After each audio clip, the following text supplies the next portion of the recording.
This next story is so unbelievable, we didn't think it could possibly be true. But after receiving thousands of records and declassified reports from the Army, it's confirmed that during the Cold War, the United States military conducted secret tests on unsuspecting people in the city of St. Louis. A local sociologist will make her findings public tomorrow, but she spoke first to the I-Team's Lisa Zigman. Lisa Martino Taylor's life work has been to uncover details of the Army's ultra-secret military experiments carried out in St. Louis and other cities during the 1950s and 60s. This study was secretive for a reason. They didn't have volunteers stepping up and saying, yeah, I'll breathe zinc cadmium sulfide with radioactive particles. These Army archive pictures show how the tests were done in Corpus Christi, Texas in the 1960s.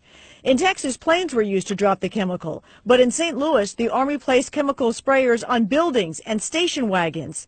City officials were kept in the dark about the tests. The Cold War cover story was that the Army was testing smoke screens to protect cities from a Russian attack. The truth, according to Martino Taylor, was much more sinister. It's pretty shocking. The level of duplicity and secrecy, clearly they went to great lengths to deceive people. By making hundreds of Freedom of Information Act requests, she uncovered once classified documents that confirmed the spraying of zinc cadmium sulfide. The greatest concentration of this compound was sprayed near the Pruitt-Igoe housing complex just south of downtown St. Louis.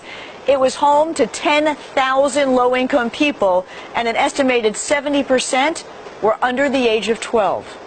Martino Taylor claims they all unknowingly inhaled this compound morning, noon, and night, so the government could measure its effects on their lungs. So this is in violation of all medical ethics, all international codes, and the military's own policy at that time.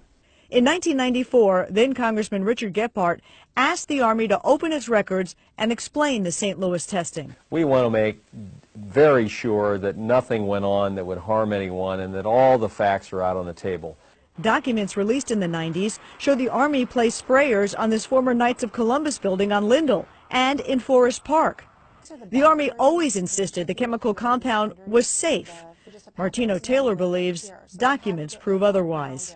There's a lot of evidence that indicates that people in St. Louis, in the city, particularly in minority communities, were subjected to military tests that was connected to a larger radiological weapons development and testing project. For the first time, she links the St. Louis testing to a company called U.S. Radium, a company notorious for lawsuits involving radioactive contamination of its workers. United States Radium had this reputation where they had been found legally liable decades prior for producing a radioactive powdered paint that killed many young women who painted fluorescent watch dials.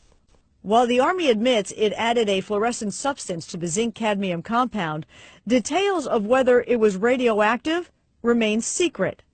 Documents uncovered to date indicate the Army never conducted follow-up studies to see whether the compound caused long-term health issues. In 1972, after years of crime, poverty, and decline, the government destroyed the Pruitt-Igoe housing complex. Lisa Zigman, News Channel 5, I-Team. Now, the company U.S. Radium no longer exists. Martino Taylor has placed all of her research, including the declassified documents, online, and will link you to that data at ksdk.com. Now, she will make all of her findings public tomorrow at St. Louis Community College Merrimack campus. In the meantime, if you remember the spraying, the I-Team's Lisa Zigman would like to hear from you. You can email her at lzigman@ksdk.com.